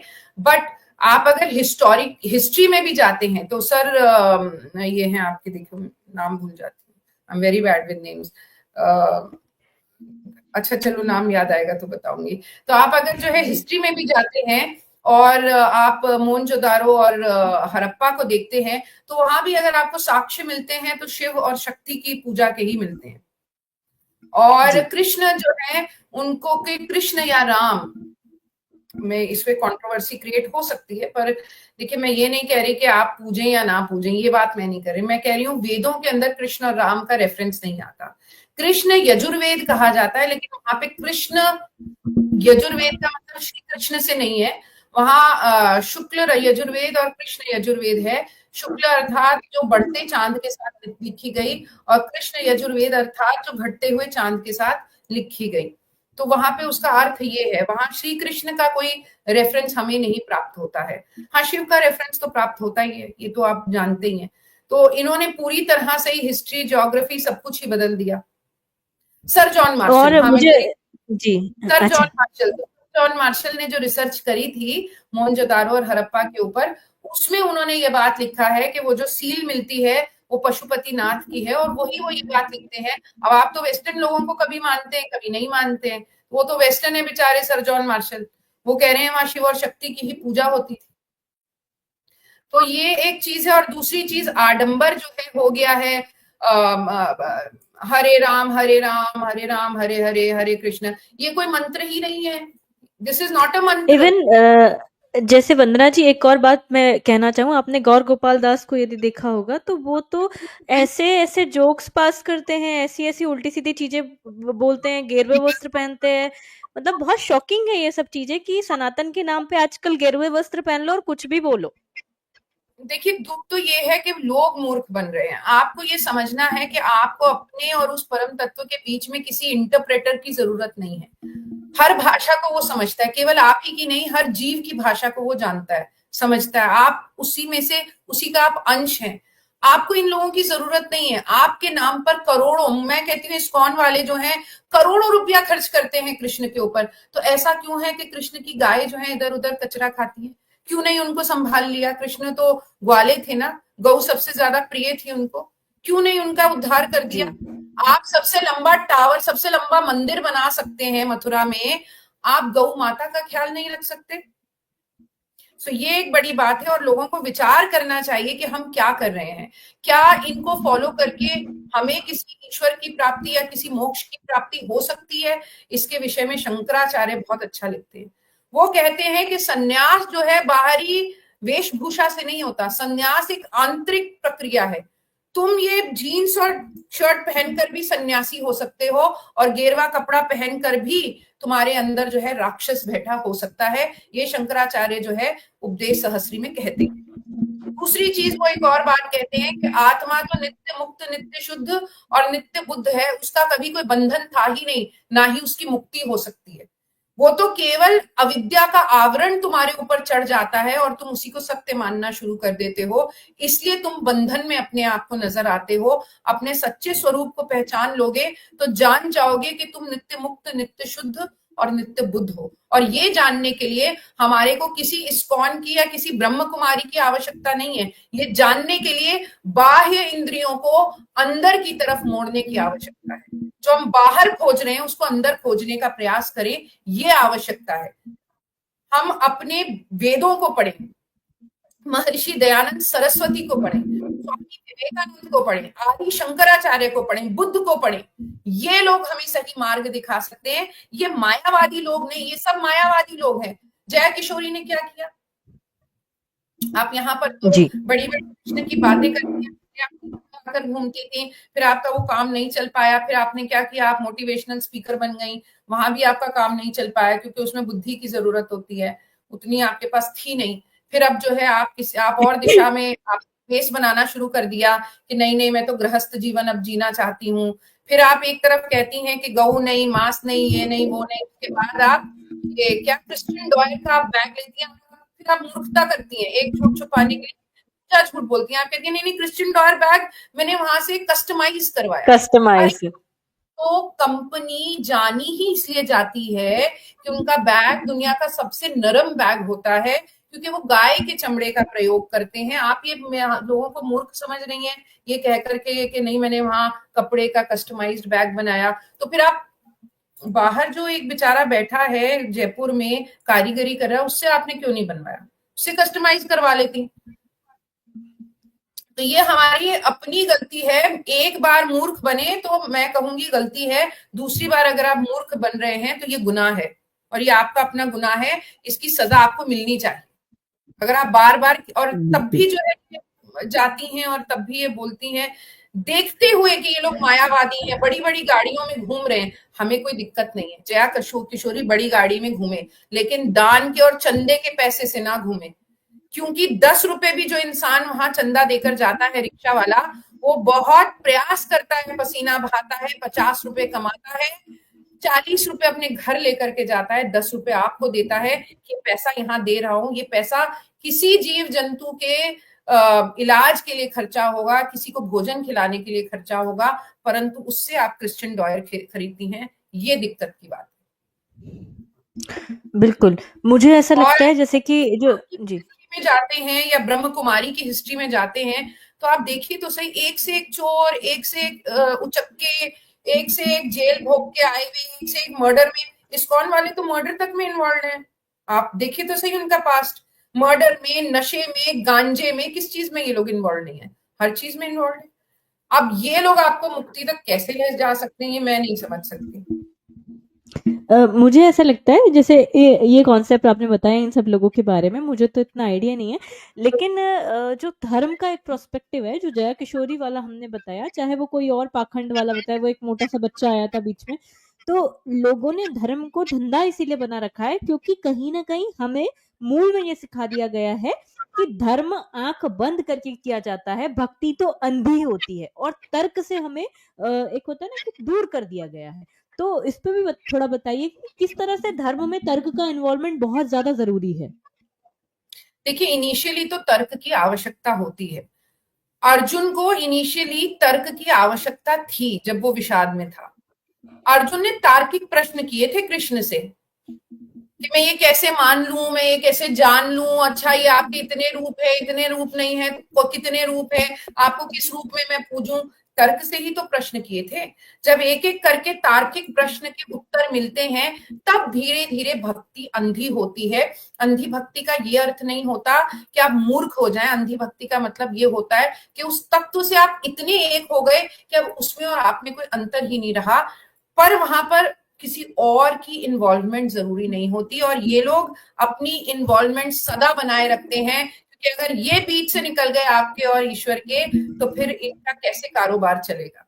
सो आपको याद रखना है, इन्होंने भय का धंधा खोल रखा है, इन्होंने भक्ति का धंधा खोल रखा है। भक्ति करने के लिए कोई चढ़ावे की आवश्यकता नहीं है, भक्ति करने के लिए कोई फूल की आवश्यकता भी नहीं है। शिव मानस पूजा में शंकर कहते हैं कि मानसिक फूल चढ़ाओ। फूल की भी जो एक जीवन है, उसकी भी एक यात्रा है कि वो कली से फूल बनता है और अपने आप वृद्ध होके नीचे गिरता है। आप होते कौन है उसकी यात्रा में आक्षेप करने वाले, आप होते कौन है उसकी यात्रा में अड़चन डालने वाले, या आप होते कौन है उस फूल का धर्म भ्रष्ट करने वाले। कुछ लोग कहते नहीं नहीं, ये तो उसका भाग्य है कि वो शिवलिंग पे चढ़ रहा है या नारायण के चरणों। आपने पूछा फूल से कि आप चढ़ना चाहते हैं कि नहीं?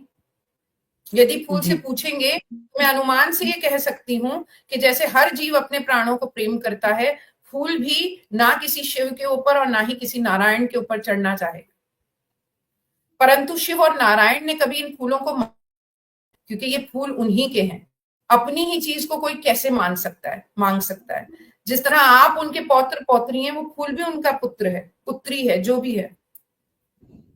तो ये बिल्कुल। समझने की बात है कि इन कर्म कांडों से आपको जो है ईश्वर की प्राप्ति नहीं होगी, अंतर ध्यान से होगी, सम्यक समाधि से होगी, निर्विकल्प समाधि से होगी, चैतन्य से होगी, ज्ञान से होगी। जब आप सभी जीव जंतुओं में स्वयं के दर्शन कर लेंगे और अपने अंदर सभी जीव जंतुओं के दर्शन कर लेंगे, वही शिवत्व की स्थिति होगी, वही ज्ञान की स्थिति होगी, वो ही नारायण को पाने की स्थिति होगी, वही देवी गुणों की स्थिति होगी।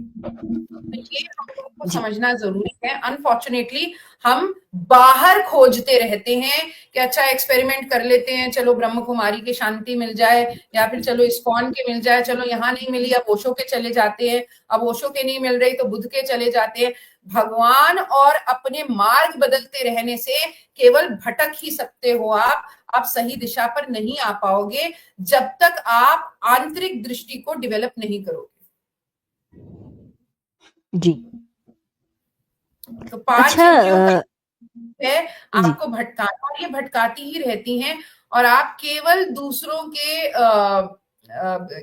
की लग्जरी का साधन बन जाते हैं। वास्तविकता में चाहे ये इस्कॉन हो या ब्रह्म कुमारी हो या जया किशोरी हो, इनको रत्ती भर फर्क नहीं पड़ता कि आपके घर में खाना है कि नहीं, आपकी माँ बीमार है कि नहीं। आप लेकिन मूर्खता में पूरा पूरा दिन इनके यहाँ लगा देते हैं। अरे इससे अच्छा जाकर किसी बूढ़े की, किसी किसी जंतु की कोई कष्ट में है तो उसकी सेवा कर दीजिए। यकीन मानिए, नारायण हो या शिव को मानते हो या देवी को मानते हो, वो प्रसन्न हो जाएंगे। जी, बिल्कुल। अच्छा, इसमें मैं एक और विचार लेना चाहूँगी आपसे। जैसे आपने महर्षि दयानंद सरस्वती भी कहा, तो महर्षि दयानंद सरस्वती को आप किस तरह से देखते हैं? जी। बहुत तार्किक ऋषि थे, बहुत तार्किक, और उन्होंने वही बहुत ही सही संदर्भ में वेदों को बताया। जो भी लोगों ने अंधविश्वास के तर्क देते हुए वेदों को समझाने का प्रयास किया था, उन सबका खंडन किया है। और मुझे लगता है कि महर्षि दयानंद सरस्वती द्वारा जो ये भाष्य उस पे लिखा गया है या उस पे जो जी, कार्य किया ऋग्वेद गया है, यजुर्वेद। जी। सबको जो है पढ़ना चाहिए, ये आवश्यक है। आपकी जो अपनी, हम सबकी एक अपनी जर्नी होती है, उस जर्नी में ये आपको बहुत हेल्प करेगा। आप चाहे महर्षि दयानंद सरस्वती का मार्ग अपनाएं या ना अपनाएं, आप शंकराचार्य का मार्ग अपनाएं या ना अपनाएं, या आप बुद्ध का मार्ग अपनाएं या ना आप अपनाएं, आप उनको पढ़ें जरूर, क्योंकि उनको पढ़ने से आप एक अच्छे मनुष्य बन जाएंगे, एक अच्छे दार्शनिक बन जाएंगे, ऐसा मेरा कहना है। अभी एक बड़ी सुंदर बात हुई थी कि ये जो है अपने, देखिए मैं नाम भूल जाती, क्या है, दिलाई लामा। तो दिलाई लामा जी ने एक बड़ी सुंदर बात कही। उन्होंने कहा, देखिए बौद्ध दर्शन को इसलिए पढ़ना चाहिए, इसलिए नहीं कि आप हिंदू बन जाएं, बल्कि इसलिए कि आप बौद्ध दर्शन को पढ़ने, सॉरी, इसलिए नहीं कि आप बौद्ध बन जाएं, बल्कि बौद्ध दर्शन आपको इसलिए पढ़ना चाहिए कि बौद्ध दर्शन बनने के बाद आप एक समझदार हिंदू बन जाएं। जी। दूसरे को पढ़ना भी बहुत जरूरी है, अलग अलग दृष्टिकोण को जानना बहुत जरूरी है। वो अपनाएं या ना अपनाएं वो अलग बात है। तो मुझे लगता है कि महर्षि दयानंद सरस्वती वो एक बहुत एनलाइटेंड ऋषि थे, और आवश्यक है कि अपनी यात्रा में हर इंसान उनको पढ़े। जिस तरह से मैं कहती हूँ आपको ओशो को भी पढ़ना चाहिए, उसी तरह महर्षि दयानंद सरस्वती को पढ़ना चाहिए एक ओपन माइंड के साथ। हो सकता है कि वो वही हो जो आपको मुक्ति तक ले जाए, या हो सकता है कि वो आपके मार्ग को और दृढ़ कर दें, ताकि आप और दर्शनों को और अच्छे से समझ सकें। ये दोनों दृष्टिकोण हो सकते हैं। जी, बिल्कुल। अच्छा, अब मुझे ऐसा लगता है एंडिंग में मैं थोड़ा-सा ये पूछना चाहूँगी आपसे कि ये जो धर्म है, इसको हम युवाओं में कैसे प्रचारित कर सकते हैं? मतलब आज के युवाओं तक हम धर्म को, क्योंकि आज का युवा बहुत तार्किक है और उसके साथ में तर्क भी है, लेकिन क्या है कि उतनी समझ नहीं रह गई है किसी भी चीज़ को समझने की। तो इसको हम उनके बीच कैसे लेकर आएँ? चाहे वो स्त्री हो, चाहे वो पुरुष हो, मतलब पूरा एक समाज। तो पहली बात तो जो हम धर्म शब्द का प्रयोग करते हैं रिलीजन के कॉन्टेक्स्ट में, ये बहुत गलत है। क्योंकि धर्म रिलीजन नहीं है। रिलीजन शब्द लेटिन शब्द रिलीजियो से आता है, जिसका मतलब है एक ही विचारधारा के लोग जब एक छतरी के नीचे आ जाते हैं, वो रिलीजन होता है। लेकिन आपको भारतीय जो परंपरा है उसके अंदर आपको वो लोग भी मिल जाएंगे जो ईश्वर को नहीं मानते, वो भी मिल जाएंगे जो आत्मा को नहीं मानते, वो भी मिल जाएंगे जो ईश्वर को अपने से अद्वैत मानते हैं, वो भी मिल जाएंगे जो द्वैत मानते हैं। तो यहाँ बहुत सारी विचारधाराएं हैं, मगर यहाँ धर्म का अर्थ जो है वो रिलीजन नहीं है। धर्म का अर्थ है अपनी ड्यूटी, धर्म का अर्थ है अपनी रिस्पॉन्सिबिलिटी। किसी शास्त्र में नहीं लिखा, किसी कॉन्स्टिट्यूशन में नहीं लिखा कि माँ के सर में दर्द हो तो अस्पताल ले जाना है। किसी कॉन्स्टिट्यूशन में नहीं लिखा कि सड़क पे अगर किसी पशु को या किसी मनुष्य को चोट लग जाए तो उसकी सेवा करनी है या उसे अस्पताल ले जाना है। फिर भी ये हमारा धर्म है। बिना लिखित बात जो हमारी आत्मा हमको कहती है वो हमारा धर्म है, वो हमारी ड्यूटी है, वो हमारी रिस्पॉन्सिबिलिटी है, वो हमारा कल्चर है। तो पहले तो धर्म को इस संदर्भ में समझना बहुत जरूरी है। दूसरा, शिक्षा नीति को ठीक करना बहुत जरूरी है। बहुत ज्यादा पाश्चात्य दर्शन पर अब हम जो है फोकस करने लगे हैं। हम ऐसा मानते हैं कि केवल पाश्चात्य दर्शन में ही तर्क है, उन्हीं के अंदर रीजन है, उन्हीं के अंदर लॉजिक है। वास्तविकता में यदि आप जाते हैं वेदों में, तो हमारे यहाँ प्रमाण शास्त्र है। हम प्रत्यक्ष को प्रमाण मानते हैं, हम अनुमान को प्रमाण मानते हैं, हम शब्द को प्रमाण मानते हैं, हम उपमान को प्रमाण मानते हैं, हम अनुपलब्धि को प्रमाण मानते हैं। तो आप लोगों ने कितनों ने 6 जो है प्रमाण शास्त्रों को, प्रमाणों को देखा है जो आप ये कह सकते हैं कि नहीं आप लोग इलॉजिकल हैं? आपने तंत्र युक्तियां पढ़ी हैं क्या कहने के लिए कि नहीं भारतीय दर्शन या भारतीय परंपरा जो है वो इलॉजिकल है, उसमें रीजन नहीं है? आप जानते हैं कि दुनिया का सबसे पहला मटीरियलिस्टिक स्कूल कौन सा था? चारवाक था। कोई पाश्चात्य दर्शन नहीं था जिसने मटीरियल को रियलिटी माना था, चारवाक था। आप जानते हैं कि एटम जो है, एटम ही सब कुछ है, पूरी दुनिया एटम से बनी है, एटम ही सबसे ऊंची सबसे बड़ा सत्य है। ये किसने कहा था? ये किसी पाश्चात्य दर्शन ने नहीं कहा था, ये न्याय और वैशेषिक ने कहा था। सो हमें ये जानना है कि हम जिन चीजों को अप्रिशिएट बाहर कर रहे हैं, अरे वो आपके घर के अंदर ही है, परंतु हम कभी अपने घर में ही नहीं देखते, हम बाहर ही खोजते रह जाते हैं और ये नहीं जान पाते कि घर का खाना ही सबसे स्वादिष्ट और सबसे हेल्दी होता है। बिल्कुल। अच्छा, आप अंत में कुछ संदेश देना चाहेगी तो वो भी आप दे दीजिए आज के युवाओं को, मतलब जो भी आपको देख रहा है या जो भी ये लाइव देखे उनके लिए एक आपके तरफ से संदेश। मेरी तरफ से बस इतना ही संदेश है कि जो भी मार्केट में चल रहा है, जो भी आप ऋषि मतलब जो भी आपको ये इस्कॉन या ब्रह्म कुमारी ये सब दिखते हैं, इनके माध्यम से आपको कभी भी मुक्ति या किसी परम सत्य की अनुभूति नहीं हो सकती। वो अनुभूति आपके अंदर ही है। जिस तरह से कई बार टीवी के ऊपर मिट्टी पड़ जाती है, हम अपनी आंखें मलते रहते कि साफ नहीं दिख रहा। वास्तविकता में जरूरत होती है केवल टीवी से मिट्टी हटाने की, ताकि हमें स्क्रीन साफ दिख सके। उसी तरह से कहीं बाहर देखने की जरूरत नहीं है। आपके अंदर जो मल है, आपके अंदर जो माया है, उसको भेदने का प्रयास करिए, आप सत्य को जान जाएंगे।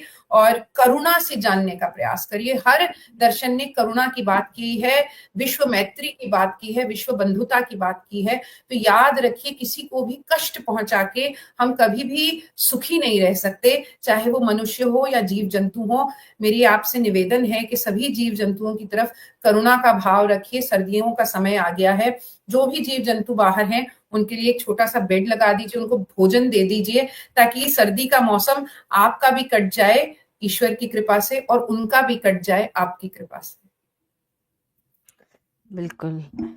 बहुत अच्छा लगा आपको सुनकर, बहुत अनुभवशील वाणी है आपकी, और मुझे ऐसा लगा कि आपको मेरा बुलाना बहुत सफल हुआ। मुझे भी बहुत नई-नई चीज़ें जानने मिली जैसे आपने बताया, और एक जो आपने जीवों वाली बात की तो वो मुझे बहुत अच्छा लगता है कि आज के समय में जहाँ लोग प्रदर्शन और इन सब चीज़ों में बहुत उलझे रहते हैं, उसमें यदि कोई ऐसे जीवों की तरफ ध्यान दे, तो वो सबसे बड़ी मुझे लगता है कि एक सेवा हो जाएगी, सबसे बड़ा धर्म हो जाएगा कि किसी की रक्षा करना, किसी को भोजन देना। जी, बिल्कुल, तो देखिए बहुत-बहुत धन्यवाद। जी। हाँ, ठीक है, जी, ओके। आप बोलिए, बोलिए। नहीं, नहीं, आप सुनने कंटिन्यू में कीजिए, आप कुछ बोल रहे थे। महाभारत में युधिष्ठिर का संदर्भ आता है कि अंत में जो है सभी पांडव जो होते हैं, बाकी 4 लोग जो हैं, तो सब मृत्यु को प्राप्त हो जाते हैं, परंतु श्वान होता है युधिष्ठिर के साथ, और वो जो है स्वर्ग के द्वार पर जाते हैं, परंतु वहां उनकी परीक्षा होती है। तो उन्हें कहा जाता है, अगर तुम अंदर जाओगे तो ये श्वान यानी ये डॉग जो है अंदर नहीं जाएगा, स्वर्ग में केवल तुम्हें जाने की अनुमति हो सकती है। तो उन्होंने कहा नहीं, ये वो है जिसने पूरे महाभारत में मेरा साथ दिया, पूरे युद्ध में मेरा साथ दिया, तो इसके लिए अगर मुझे स्वर्ग भी छोड़ना पड़ जाए तो मैं छोड़ सकता हूँ। और अंत में पता चला कि वही धर्मराज थे। धर्मराज यानी कि ऋत, धर्मराज यानी कि शिव, धर्मराज यानी कि नारायण, जो धर्म को गवर्न करते हैं।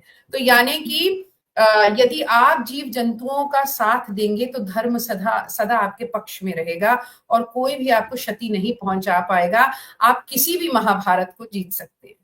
ये मेरे जीवन का जी, जी। फलसफा रहा है। मैंने अपने जीवन में केवल जीवों की सेवा की है, और बहुत ज्यादा कोई पूजा पाठ में मैं हूं नहीं, परंतु हाँ, बहुत बड़ी शिव भक्त हूँ। और शिव भक्त हूं तो नारायण भक्त भी हूँ, नारायण भक्त हूं तो देवी भक्त भी हूँ, क्योंकि ये तीनों एक ही हैं, ये अलग नहीं है। जी, बिल्कुल। तो आज के लिए बहुत धन्यवाद आपका, और जो भी लोग देख रहे थे उन सभी का भी धन्यवाद। नमस्ते। बहुत तो सभी को मेरा नमस्कार, सभी को मेरा धन्यवाद। हर हर महादेव। जी, हर हर महादेव।